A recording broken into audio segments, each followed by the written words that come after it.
வணக்கம். இயற்கை மருத்துவத்துக்கு உங்களை வரவேற்கிறேன். இயற்கை மருத்துவத்தில் நம்ம இன்னைக்கு பார்க்க போகிற டாபிக் என்னன்னு பார்த்தீங்கன்னாக்கா சுகர், அதாவது சர்க்கரை வியாதி. இந்த சர்க்கரை வியாதினால பல பேர் ரொம்ப கஷ்டப்பட்டு இருப்பாங்க. இந்த சர்க்கரை வியாதி வந்துருச்சுனாலே ஐயோ இனிமேல் இனிப்பானது எதுவுமே சாப்பிட முடியாது அப்படின்னு ரொம்ப பேர் ரொம்ப கஷ்டப்பட்டு இருப்பாங்க. சரி, இந்த சர்க்கரை வியாதி வந்த பல பேருக்கு ஒரு குறிப்பிட்ட வருஷத்துக்கு மேலே இந்த சர்க்கரை வியாதி கண்டினியூவாக இருந்துச்சுனாலே அவங்களோட உடல் எடையும் குறைய ஆரம்பிச்சிடும். ரெண்டாவது, கண் பார்வை குறையும். இந்த மாதிரி பல பிரச்சனைகள் இருக்குங்க. கிட்னி ஃபெயிலியர் வரும், கண் பார்வை குறையும், உடல் எடையை குறைய ஆரம்பிச்சிடும். இந்த மாதிரி பல விஷயங்கள் இருக்குங்க. ஸோ இந்த சர்க்கரை வியாதி முடிஞ்ச அளவுக்கு உங்களுடைய ஒயிட் சுகர், அதாவது நம்மளை ஜீனி யூஸ் பண்ணுறோம் பார்த்தீங்களா, அதை குறைச்சிக்கோங்க. இதை நீங்கள் எந்த அளவுக்கு குறைக்கிறீங்களோ அந்த அளவுக்கு உங்களுடைய சுகர் ரொம்ப கண்ட்ரோலாக வந்துடும்.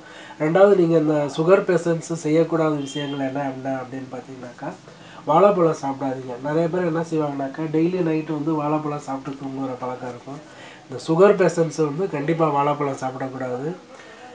ஒயிட் சுகர், அதாவது ஜீனி, வெள்ளை ஜீனி இருக்குது பார்த்தீங்களா, அந்த ஜீனி போட்டு நீங்கள் கல்கண்டு, ஜீனி இந்த மாதிரி விஷயங்களில் நீங்கள் ஒதுக்கிடணும். 3 என்ன அப்படின்னு பார்த்தீங்கன்னாக்கா, முடிஞ்ச அளவுக்கு நீங்கள் நல்லா வாக் பண்ணுங்கள்.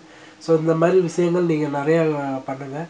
ஒயிட் ரைஸு முடிஞ்ச அளவுக்கு ரெடியூஸ் பண்ணுங்கள். நீங்கள் ஒயிட் ரைஸு ஒரு நாளைக்கு ஒரு மத்தியானம் மட்டும் சாப்பிடுங்க, அதுவும் ஒரு அளவாக சாப்பிடுங்க. ஸோ இந்த மாதிரி விஷயங்கள் நீங்கள் கண்டினியூ பண்ணிங்கனாலே உங்களுடைய சுகர் லெவல் ரொம்ப ஃபாஸ்ட்டாக டவுன் பண்ணுறதுக்கு ஈஸிங்க. ரத்தத்தில் அதிக அளவுக்கு சுகர் சேர ஆரம்பிச்சிருச்சுனாலே நிறையா பிரச்சனைகள் உருவாக ஆரம்பிச்சிடும். அப்புறம் கால் கைகள் இழக்க வேண்டி வரும். ஸோ நீங்கள் முடிஞ்ச அளவுக்கு சுகர் லெவலை குறைச்சிக்கிறது ரொம்ப நல்லதுங்க. நீங்கள் கண்டினியூஸாக சுகர் லெவல் வருஷக்கணக்கில் ஒரே மாதிரி ஒரே மாதிரி கண்டினியூவாக இருந்துச்சுனாலே இந்த மாதிரி விஷயங்கள் உங்களுக்கு நடக்கிறதுக்கு வாய்ப்பு இருக்குது. கண் பார்வை குறைவு, kidney failure, weight loss, and உங்களுடைய கை கால், உங்களுடைய விரல்கள் துண்டிக்கிற அளவுக்கு போகுங்க. ஸோ நீங்கள் உங்களுடைய சுகர் லெவலை முடிஞ்ச அளவு கண்ட்ரோல் பண்ணிக்கோங்க. நான் சொன்ன மாதிரி ஒயிட் சுகர், அதாவது ஜீனியை குறைச்சிக்கோங்க. உங்களுடைய ஒயிட் ரைஸ், அதாவது வெள்ளை சாதம் சொல்லுவோம் பார்த்தீங்களா, சாதத்தை அரிசி வகையை குறைச்சிக்கோங்க. சப்பாத்தி சாப்பிடுங்க. நல்ல நல்ல ஃப்ரூட்ஸ் எடுத்துக்கோங்க. வாழைப்பழத்தை முழுமையாக குறைச்சிருங்க. ஸோ நீங்கள் முடிஞ்ச அளவுக்கு காலையில் ஃப்ரூட் பவுல் எடுத்துக்கோங்க. மத்தியானம் நீங்கள் வேணும் அப்படின்னா ரைஸ் எடுத்துக்கோங்க. நைட் சப்பாத்தி எடுத்துக்கோங்க.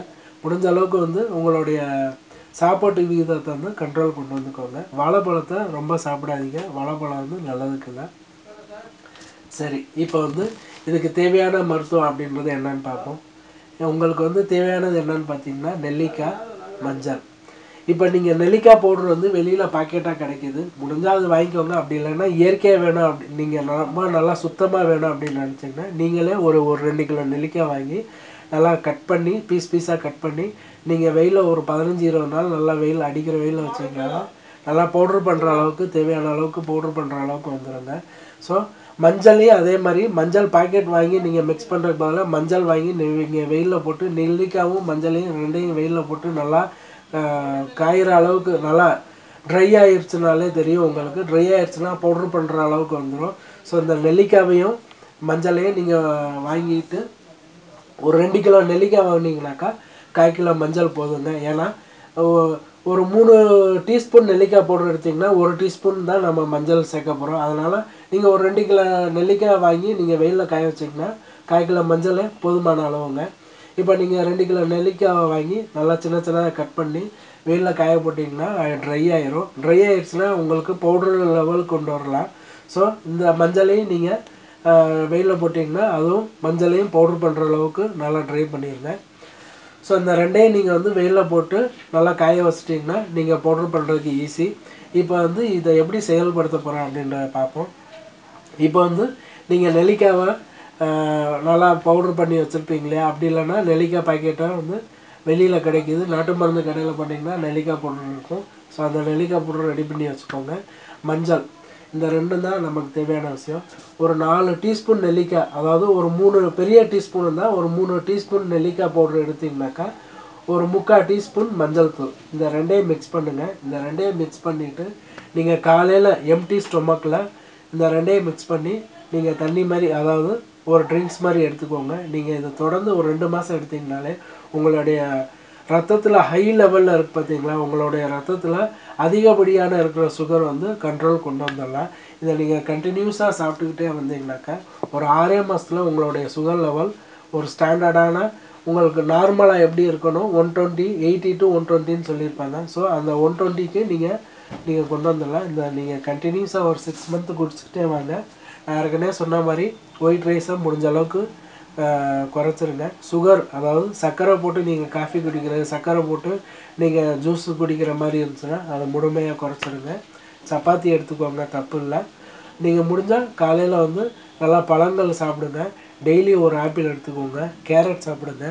ஸோ இந்த மாதிரி விஷயங்கள் நீங்கள் கண்டினியூவாக பண்ணாலே போதும், உங்களுடைய சுகர் லெவல் ரொம்ப நல்லா லெவல் குறைச்சலாம்.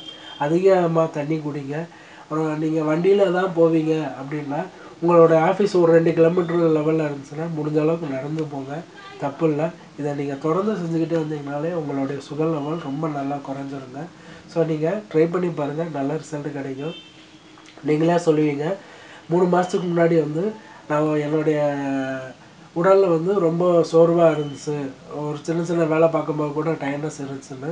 ஸோ இதை நீங்கள் பண்ணும்போது உங்களுக்கு நல்ல ஒரு தெம்பு கிடைக்கும். உங்களுடைய சுகர் லெவல் ஒரு ஸ்டாண்டர்டுக்கு வந்துருச்சுனாலே உங்களுடைய உடலுடைய எல்லா ஆக்டிவிட்டீஸும் சேஞ்சஸ் ஆகிரும்.